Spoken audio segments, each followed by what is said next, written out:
अस्सलाम वालेकुम, वेलकम और चैनल। आज का हमारा टॉपिक है मैक्रोबायोलॉजी ऑफ एयर। एयर के बारे में कि मैक्रोबायोलॉजी में ये किस तरह से बयान की जाती है। The microbial flora of air is transient and variable, यानी कि ये वेरिएबल और ट्रांसेंडेंट होता है। Air is not a medium in which microorganism can grow but a carrier of particulate matter, यानी कि ये विदाउट किसी चीज़ के ये ग्रो करती है, नेचुरल होती है। Matter dust and droplets which may be laden with microbe, यानी कि ये खुद ब खुद ही पैदा होती है। Transmission of airborne microorganism, ये देखिए इसकी ये टेबल बनी हुई है, इसको आप लोगों ने देखना है। इसके बाद fate of airborne microorganism. The ultimate fate of airborne microorganism is grouped by a complex set of carcinogens including the atmosphere, यानी कि एटमोसफेयर माहौल वगैरह में खुद ब खुद पैदा होती है।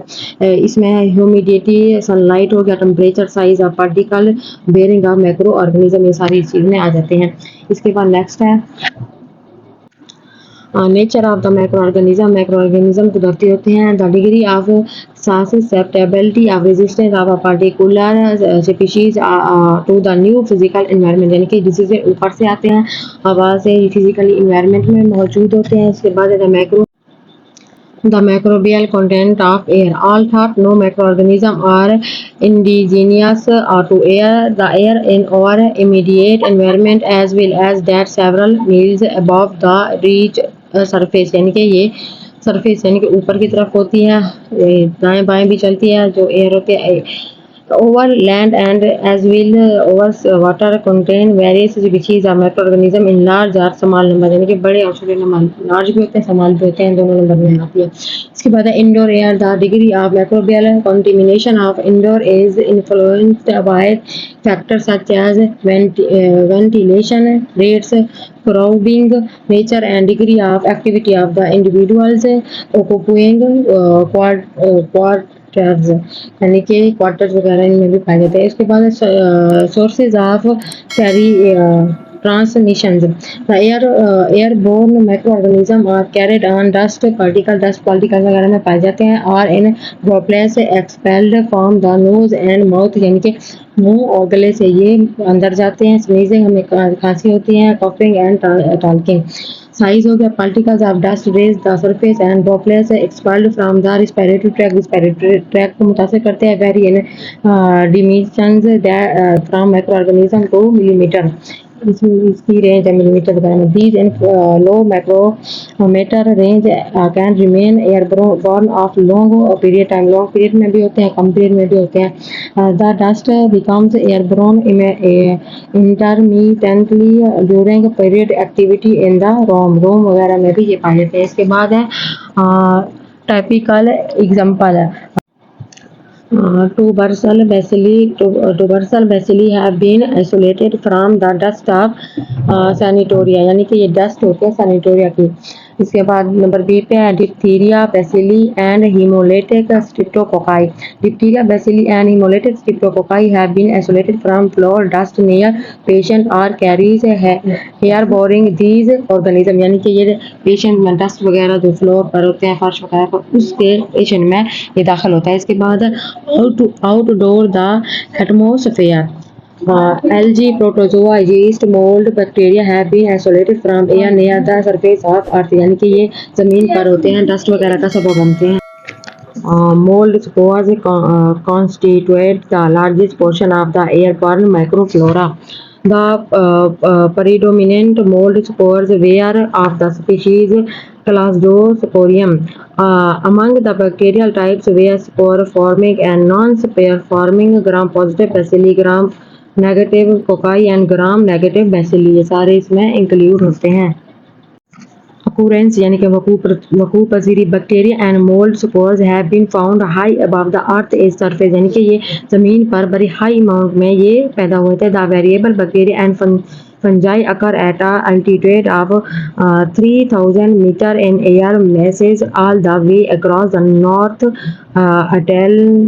Atlantic, यानी कि 3000 मीटर इनकी जो है ना मासेस की लेंथ है। इसके बाद है बैक्टीरियल स्पीशीज।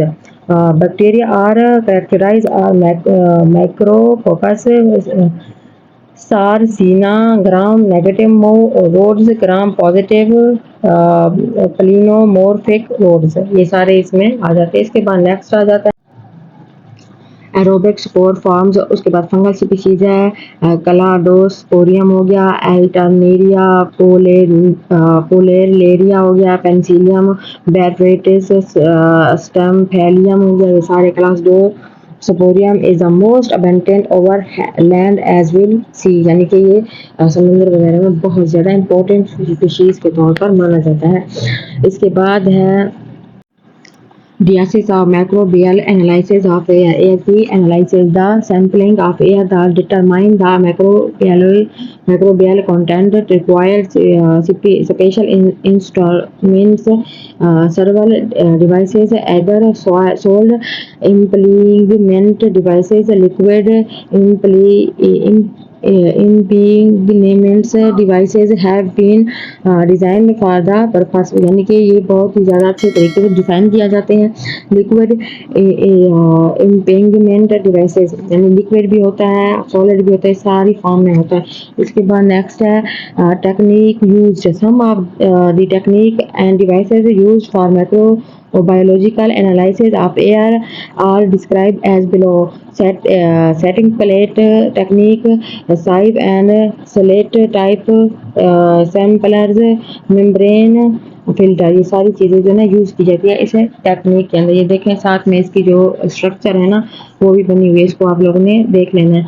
इसके बाद है एयरबॉर्न डिजीज, बैक्टीरियल हो गया, डिप्थीरिया हो गया, टर्बुलोसिस हो गया, पेनोमोनिया, मीनिंग टेस हो गया, वायरल है smallpox, measles, influenza, common cold यानी कि थोड़ी सी जुकाम, नज़ला, इन्फ्लुएंजा, स्मॉल पॉक्स, ये सारी जो है ना इसकी बीमारी है, एयरबॉर्न डिजीज में आ जाते हैं। नंबर 3 पे फंगल हो गया, सिस्टेमिक मायोसिस हो गया, हिस्टोप्लाज्मोसिस है, क्रिप्टोकोकोसिस हो गया, ये सारी बीमारी हैं, इसको आप लोगों ने देख लेना है, इनकी डायग्राम्स को भी देख लेना है। इसके बाद नेक्स्ट है control of microorganism in air, air में कंट्रोल करना माइक्रो ऑर्गेनिज्म को। Since certain infections agents may be airborne, air hygiene measure to reduce the microbial population of air is of the great important, यानी कि ये बहुत ज़्यादा important है और बहुत ज़्यादा यूज़ किया जाता है। The level of air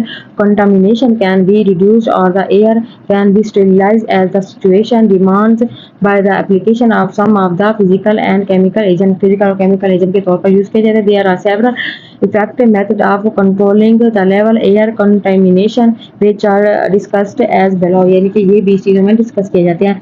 number 1 पे ultraviolet radiation, ultraviolet radiation has great potential value for reducing the microbial flora of air, microbial flora के तौर पर यूज़ किया जाता है एयर में। पार्टिकल एप्लीकेशन ऑफ अल्ट्रावायलेट और sanitation can be made in following veg, काफ़ी सारे इसके वेव्स हैं। इसके नंबर 1 पे है डायरेक्ट रेडिएशन हो गया, इनडायरेक्ट रेडिएशन हो गया। केमिकल एजेंट्स हैं, सर्टेन केमिकल सब्सटेंस वेपोराइज्ड और स्प्रेड इनटू एयर, एयर में स्प्रे किए जाते हैं। और room are effective in reducing microbial flora, यानी रूम में जितने भी माइक्रोबियल फ्लोरा है वो रिड्यूस हो जाते हैं। Effect the chemical in disperse as the aerosols and present and anti microbial action, anti microbial action के तौर पर ये भी रिमूव हो जाते हैं, सस्पेंड हो जाते हैं पार्टिकल कैरिंग ऑर्गेनिज्म के तौर पर। इसके बाद एग्जांपल है टेरिथाइलेन ग्लाइकोल, फॉर्मेल्डिहाइड, लैक्टिक एसिड, ये सारे इसके एग्जांपल में आ जाते हैं। इसके बाद नेक्स्ट है filtration. Following filtration techniques are used for the airborne organism, यानी कि ये technique use of cotton plug air filter, air को भी फिल्टर किया जाता है। नंबर 4 पे है laminar air flow system, a new kind of technology of controlling the microbial flora in close spaces में यूज किया जाता है, is known as laminar air flow system, जिसको हम लेमिनर एयर फ्लो सिस्टम कहते हैं। देखिए इसकी डायग्राम्स बनी हुई है, किस तरीके से ये प्रोसेस होता है, इन डायग्राम को देखकर भी आपको सही से समझ में आ जाएगा।